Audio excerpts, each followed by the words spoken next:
We thought we'd better wait, Horace, till the company left. This thing is pretty important. Yes, I know, Ben, but it's late and I'm very tired. Horace, this can't wait any longer. You've got to talk to us about it now. I've been patient all week. And persistent, Regina. All right. Ben, what did you promise Marshall besides your money? Water power. Free and plenty of it. And you got that? Easy. And cheap labor, too. I guaranteed an average of $3 a week. $3 a week? You'll have trouble here, Ben. Oh, there'll be no trouble. Marshall asked me about strikes. What's a strike? I say to him. Never heard of one. We got good folks here, and we don't stand for any fancy fooling. Horace, there'll be millions in this thing for us. Us? You and me? I don't think so, Regina. We've got enough money. We'll just sit by and watch the boys grow rich. Horace. I don't want any part of it. I've been trying to tell you ever since I came home. Well, that's that, I guess. Ben, you have to put Marshall off a few days. I'm afraid I can't, Regina. We promised the money by the end of the week. Well, Horace will change his mind. I'm sure he will. We just can't let this go. Oh, I'm not letting it go. Oscar's leaving for Chicago in the morning. Oscar's leaving. What do you mean? He's going up to deliver the money to Marshall. You're lying. You're trying to scare me. You haven't got the money. I'll show you the receipt when he gets back. Good night. Ben, come back here. I want to talk to you. Ben, did you hear me? I told you to stay. You're getting out of hand, Regina. Since when do I take orders from you? So they found out they don't need you, Regina. And so you will not have your millions after all. You hate to see anybody live now, don't you? You hate to think I'm going to be alive and have what I want. You think that's my reason? Yes. Because you're going to die. You know you're going to die. Well, maybe it's easy for the dying, to be honest. I'm sick of you. I'm sick of this house. I'm sick of my unhappy life with you. I'm sick of your brothers and their dirty tricks to make a dime. You'll wreck the town, you and your brothers. You'll wreck the country if they let you, but not me. I'll do no more harm now. I'll die my own way, and I'll do it without making the world any worse. I'll leave that to you. I hope you die. I hope you die soon. I'll be waiting for you to die.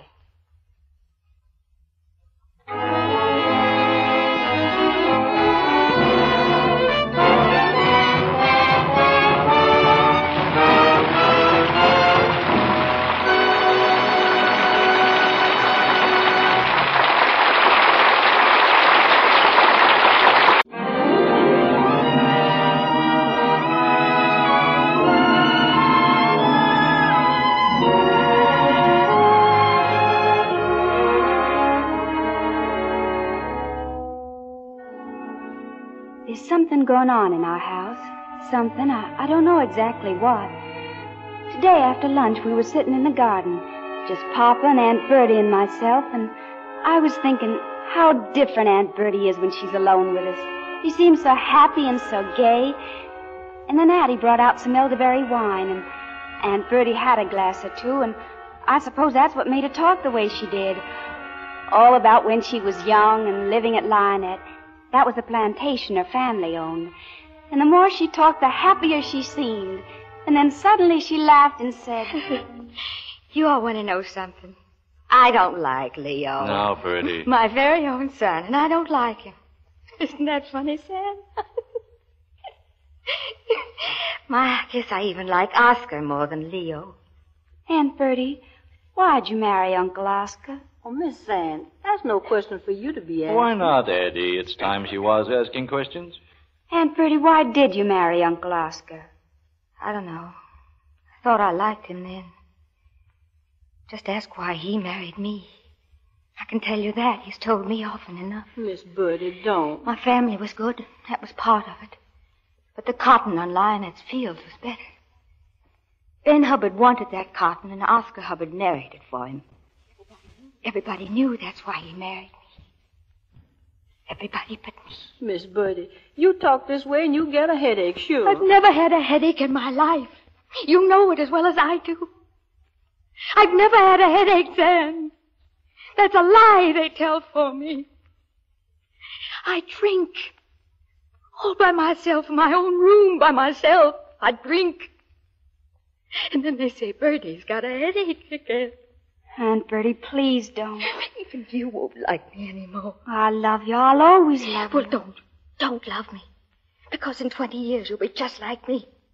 They'll do the same things to you. Bertie. You'll trail after them, Zan, just like me. Hoping they won't be so mean that day. Or say something to make you feel so bad. Oh, don't, Aunt Bertie, don't. Eddie'll stay with me, Zan. You take Aunt Bertie home. Come on, Aunt Bertie. We'll go home now.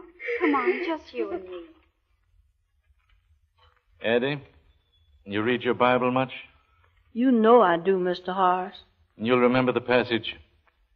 Take us, the foxes, the little foxes that spoil the vines, for our vines have tender grapes. Eddie, tell Cal to get the carriage out.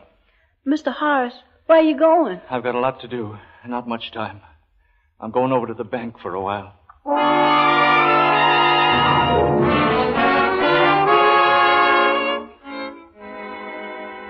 Eddie! Oh, Mr. Horace, what you so upset about?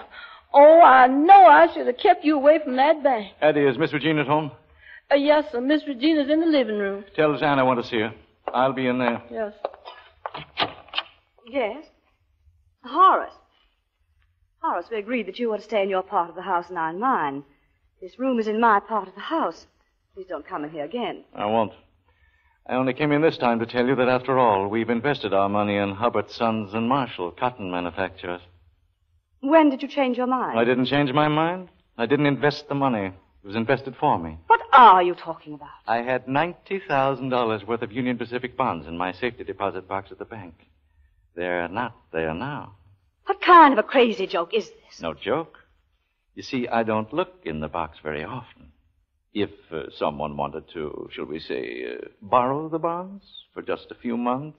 Who? Oh, not you. That's obvious. You're too surprised. Your brothers, perhaps? Oh, that's nonsense. Neither Ben nor Oscar could get in the bank. No, they couldn't. Leo could. He must have known where the cashier kept the keys. Once the mill was being built, they could have borrowed the money and replaced the bonds.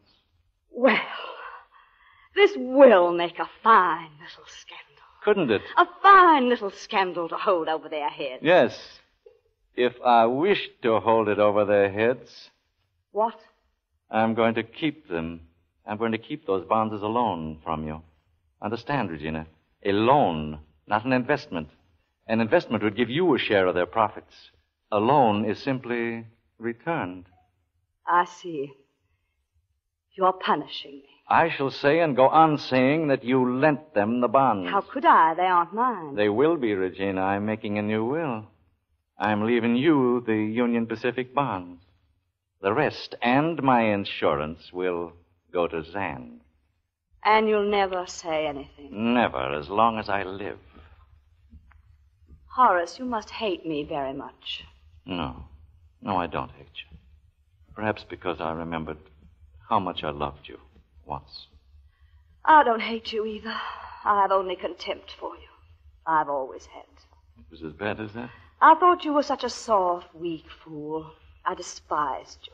Why didn't you leave me? Where was I to go? What money did I have? Besides, I think I always knew that you would die before I did. But I couldn't have guessed that you would get heart trouble so early and so bad. I'm lucky, Horace. I've always been lucky. I'll be lucky again. Oh, Regina, I don't feel very well.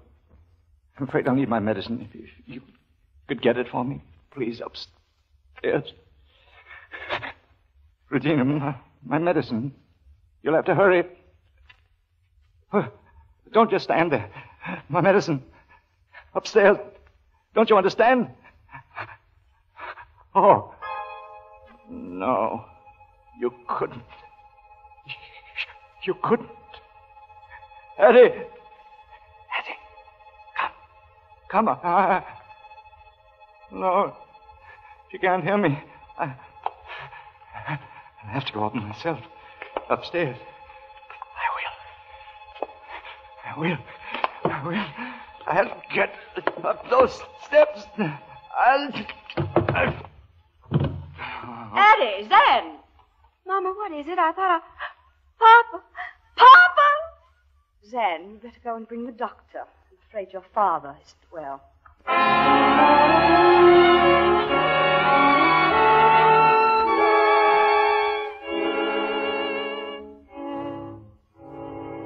What do you think, Ben? Suppose he doesn't pull through. Well, suppose he doesn't. They'll be checking his estate. They'll find those bonds gone. Well, Regina wanted to go in this with us, didn't she? Who's going to know it wasn't her? No one, Ben. Just me. Regina. I thought you boys would want to know. Horace is dead. What's the matter, Oscar? Are you getting a cold? No, I just... Well, Ben, shall we talk?